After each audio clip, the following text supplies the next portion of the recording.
Okay, so we lose another row here. I think it's worth noting that we did keep a one lander that last game. We were quite prepared to be out of the tournament there and then. It was a good one lander, and we did get there. But we had we only need to draw one land. If it had like a 2-drop, a 1-drop, 2-drop, 3-drop, 4-drop, and a bunch of 3-drops or so, we'd have to like keep draw running lands. Wow, that was pretty bad there. We'd have to draw running lands. We did not have to. We did anyway, and it curved out quite well. Worked out quite well for us. Go the good guys. So anyway, match 3, game 1. Lose another row. You know, typical stuff really. And I think our hands. Oh yeah, yeah. We're back to like the 80 card monstrosity. I kept this. We had 3 land. Mostly because of the tribute hunger can deal with like a reasonably early threat. Like hopefully not a 1-drop, which he does play, and we've got the Shimmering Growl, so we can play most of our random cards. Did I actually draw that Tribute Hunger? I think I did. Or did I draw? Oh no, I drew another swap. We do naturally draw the forest, so like a Grizzle Outcast is a 5-drop as opposed to like a 6-drop. We have the Iron, of course, for our Desperate Ravings Evil Twin Tech. He's probably thinking, what the hell is going on right now? I think I actually speak to him at some point.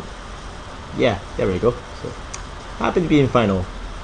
Definitely was. I mean, like, I shouldn't really alert him to this, but at this point, I didn't really care. I was quite happy to have my 4 packs. I figured if I asked him if he wanted to split, he'd maybe say no. But yeah. Yeah, I played the Mill Dick in round 2. That was funny. Absolutely. So, you know, being friendly for once. The Tribute to Hunger there basically gains me 2 life. He doesn't deal me 1. He has to sacrifice a guy and I gain 1. But he's got a bit of a clock on, I won't lie. Fodder for the lunch. Yeah. This gives me like a better block for a turn or 2. So all the way down to 10. He is on only planes right now, so who knows what will happen. I put him on Smite the Monstrous, so I do not play Grizzled Outcast. Pitchburn Devils allows me to like trade for more of his team. Doesn't die instantly. So, our blocks now are we set up here. This guy could get pretty big if when he dies. Like this guy was always blocking him. He was always blocking him. When he dies, I can either shoot him for free or shoot this guy to like off him. But making this guy free, it's a bit of a awkward situation for my hand and my deck. Especially seeing as like I've done putting on Smite the Monstrous already. I don't want to play this guy, so I need to carry on with that line of play. So we end up killing him. Oh yeah, we still have a guy to block. So turns out he does not have to Smite the Monstrous, but what he has is this guy, who ends up being a bit more awkward actually. I didn't even notice that we drew the Desperate Ravings. I did in the game, of course, but not just there. Again, it allows us to get rid of some of these bad cards. Moon Mist is not dead again. Our Moon Mist does not protect us from what's coming up next. So we end up discarding a Mountain Deer, which is fine. Tapped our mana incorrectly, so we can't flash it back this turn, but we still have Moon Mist up. I mean, the way I saw it was, I only have 1 blue card in my deck that I can cast, and if I did draw it, I probably wasn't casting it. Or was it? No, it was like, oh, I have no idea what that means. This function's not available right now. It's gone now. That was a television remote. I had some double black cards. I had Moon Mist that I want to be able to play if I need to, and Shimmering Grotto should keep up, so I didn't. I tapped the Ion. Probably seemed wrong. Well, it seems wrong in hindsight. Hindsight's 2020. So he plays his Slayer of the Wicked. We knew he had this from checking out the video. Moon Mist does not protect us against that, so bad times. We get to flashback the Ravens anyway, so no big deal. We lose a Ghost Quarter, which we sided in against the Keswick Wolf runs, but never saw.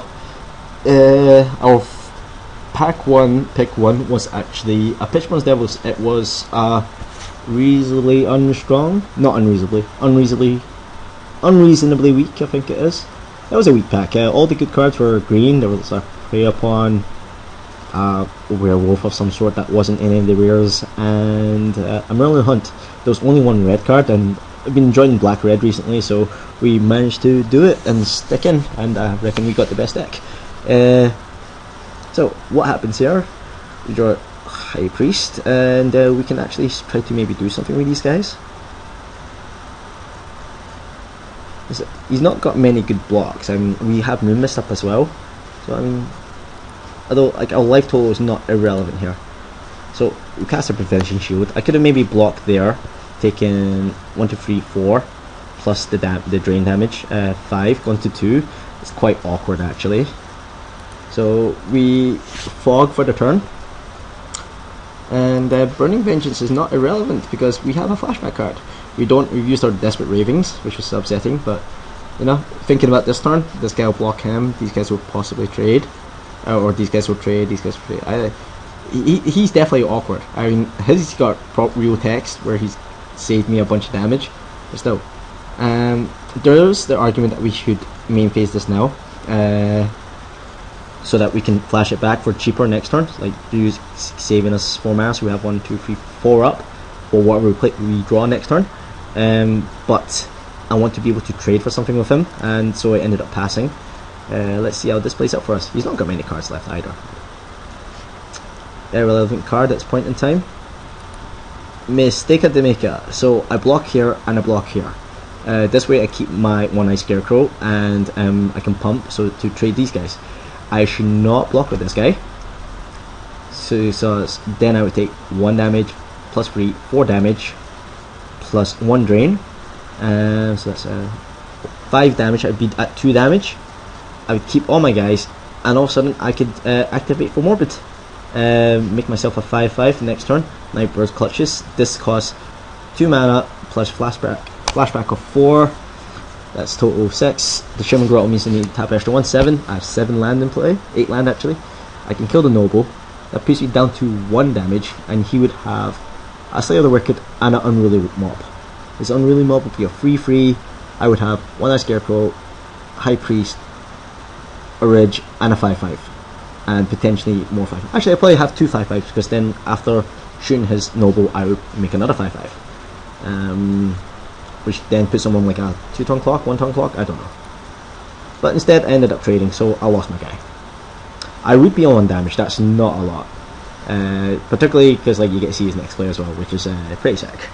But we knew he had it in his deck again from the videos. So we draw the Blasphemous Act, which is absolutely terrible to have at this point in time because we're not on very much life. He drains me for a bunch. When guys die, I don't really have any options here. And I believe he's going to play on Burial Rites now. Yep, he does. So he gets to do that. He gets to flash it back just in case. And yeah, we're dead. We draw Plains. Didn't know we had one in the deck, but you know, we had the chance to get back in. I don't think we would have done it even if we made the right play. But it's kind of like saddening to not see the High Priest get used in the way he should be. Okay, so we're playing quite well with our mishmash of cards. Considering that like there are cards like Burning Vengeance, which should be near enough blanks, and being able to use them. I mean, I guess we used that plus the Night Terrors, whatever it's called, Nightbird's Clutches, to do 2 damage. So most expensive shock in the world. Yeah. So we're game down. We're quite happy to just get 4 boosters. So let's stop this recording.